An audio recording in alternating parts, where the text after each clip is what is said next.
Ayyaanni Faraarri Waaqayyoo lafa isin jirtan maratti isiniif haa baay'atu. Maatii YouTube chaanaalii Sanyii Isa Jiraataa ayyaana Waaqayyoo Faraara Waaqayyoo irraa kan ka'e guyyaa har'aas sagalee gabaabaa tokko isiniif qabadhee dhiyaadheen jira. Wangeela jechuun maal jechuudha? Wangeela jechuun akka macaafi qulqulluu dubbatutti yoo hiikkanne jechi wangeela jedhu jecha gi'iiziiti. Innis misiraachuu yogguu ta'u afaan Giriikiitiin immoo pronaanseeshiniin isaa Yowaangeeliyoon jedhama. Warri afaan gi'iiziitiin wangeela jedhanii moggaasan jecha Giriikii isaa fudhataniiti. Kanaaf gara afaan Oromootti gaafa hiikkannu hiikkaansaa ergaa gaarii yookaan misiraachuu jechuudha.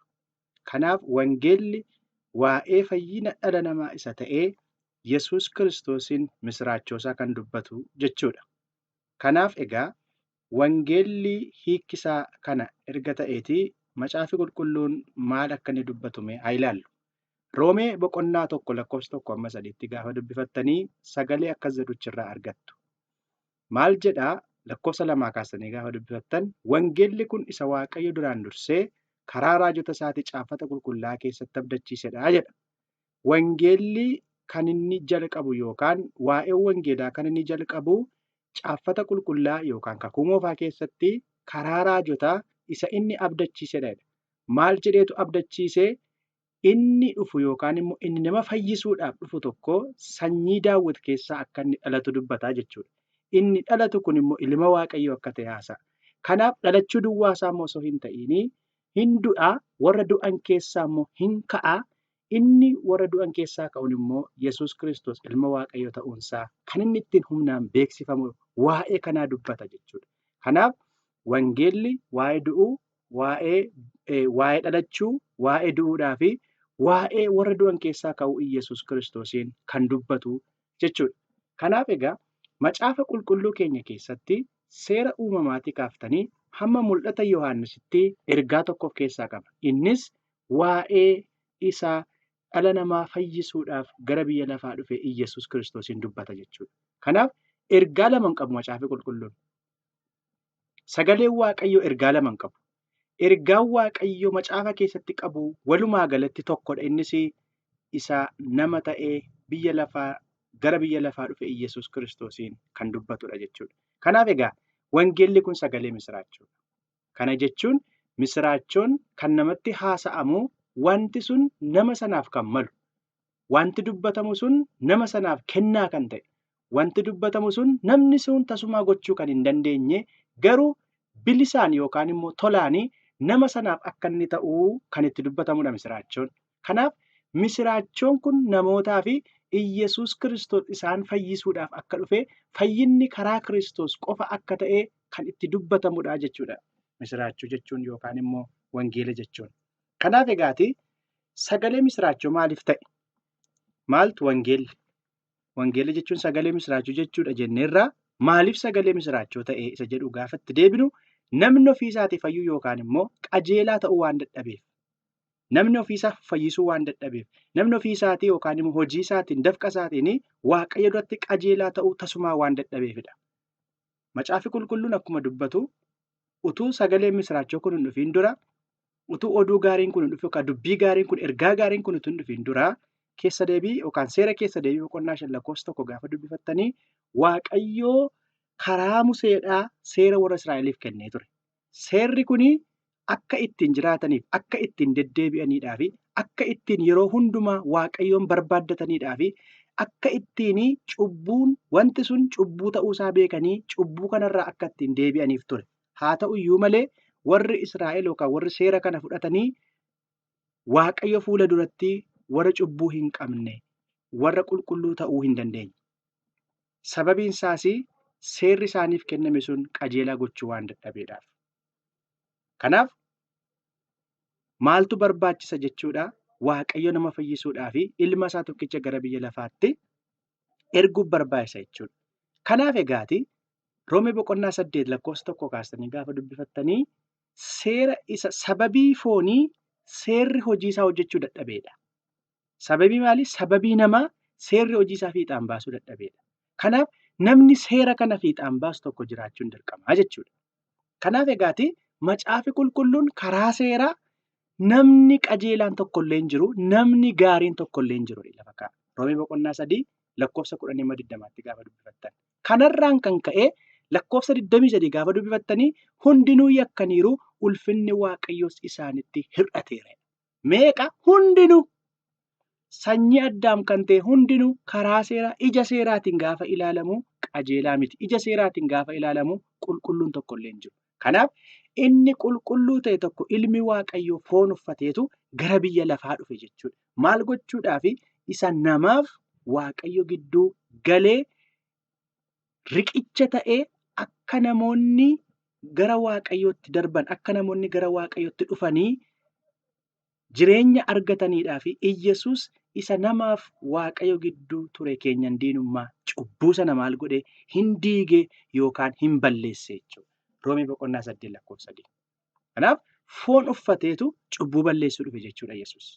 Kanaaf egaati namni cubbuu qabu tokko, namni yakka qabu tokko Iyyesuus isaaf du'uu isaa, Iyyesuus isaaf du'a keessaa ka'uu isaa gaafa itti labsamu maal ta'e jechuudha? Sagalee misiraachoo ta'e jechuudha.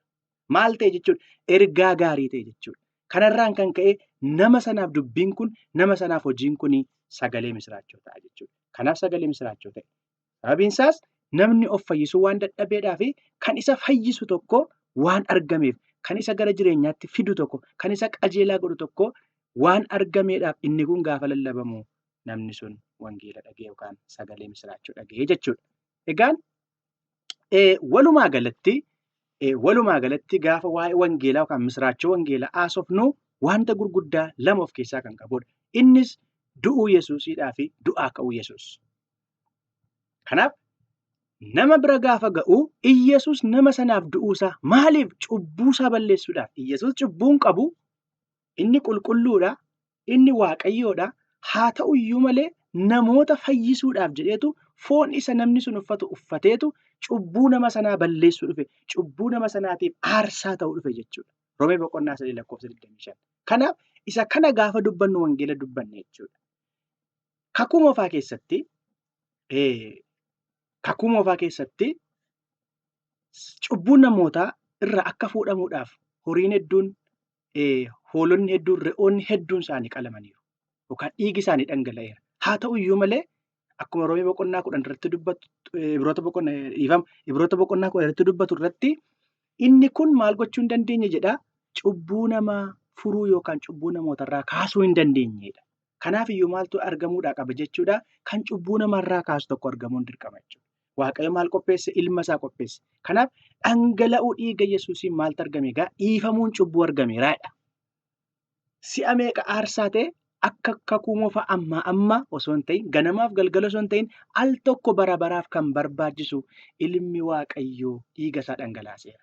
Foon uffatee dhufe. Kanaaf inni kun namaaf misiraachoodha jechuudha. Kanaaf egaa du'uu Yesuusiin kan dubbatudha misiraachoo wangeelaa. Kabiraan misiraachoo wangeelaa kan hin dubbatu du'aa ka'uu Yesuus. Du'uu qofa osoo hin ta'in Iyyesuus warra du'an keessaa ka'uusaa kan dubbatudha wangeelli. Sababiin isaas Iyyesuus warra du'an keessaa hin kaane yoo ta'e cubbuun keessan ammoo isinirra jiraadha Phaawulos warra Qorontoosiin boqonnaa 15 lakkoofsa 17 isa duraa. Kanaaf qajeelummaa akka argannu warra du'an keessaa ka'edha Roomee boqonnaa 4 lakkoofsa 25 immoo. Kanaaf du'aa ka'uun Iyyesuus maal godha jechuudha? Namootaaf qajeelummaa kenna. Namootaaf qajeelummaa laata. So Iyyesuus du'aa ka'uunsaa nuyi qajeelota akka taanu nu godha jechuudha. Karaa kam? Karaa Iyyesuus Kiristoos. Kanaaf du'uunsaa cubbuu keenya balleessuudhaaf du'aa ka'uunsaa immoo qajeelummaa akka argannuudhaaf jechuudha. Kanaaf waan lama of keessaa qaba misiraachoo wangeelaa. Du'uu Yesuusiidhaa fi du'aa ka'uu Yesuus. Du'uu Yesuusiidhaaf du'aa ka'uu Iyyesuus yoo dubbanna ta'e wangeela guutummaa guututti lallabaa jirra jechuudha. Kanaaf namni wangeela lallabu yookaan immoo lallabaa wangeelaa tokko yookaan immoo hojjetaa wangeelaa tokko hojiinsaa misiraachoo kana isa Iyyesuus dhala namaatiif xumure kana utuu ittiin dabaliin, utuu irraa hin hir'isiin yeroo dubbatu yookaan yeroo nama sanatti haasa'u jechuudha.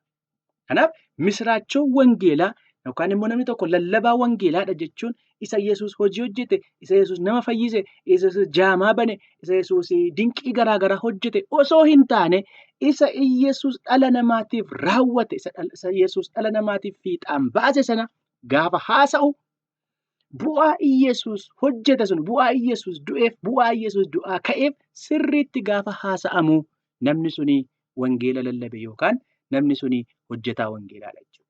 Inni kun immoo namoota hundumaa yookaan amantoota hundumaarra jira jechuudha ga'een kun. Innis Iyyasuus du'uunsaa maaliif akka ta'e, Iyyasuus du'aa ka'uunsaa maaliif akka ta'e, bu'aan isaa namootaaf kan inni kennu maal akka ta'e gaafa dubbannu hundumti keenya iyyuu wangeela dubbanne jechuudha. Kanaaf misiraachoo kana dubbachuun namoota hundumaa amantoota hundumaaf kenname. Ayyaanni Waaqaa nuuf haa baay'atu. Kanaaf egaa warri warra wangeela lallabdan Iyyasuus Kiristoos du'uusaa maaliif akka inni du'e lallabuu qabdu? Iyyasuus du'aa ka'uusaa maaliif akka inni du'aa ka'e immoo utuu hin sharafiin haasa'uu yookaan immoo misiraachoo kana namootatti labsuutii qabdu. Kana hin labsitan taanaan, kana hin dubbattan taanaan isin hojii wangeelaa hojjetaa hin jirtan jechuudha. Ayyaanni araarri Waaqaa isiniif haa baay'atu. Sagalee kanaan jajjabaadhaa isiniin jedhaa.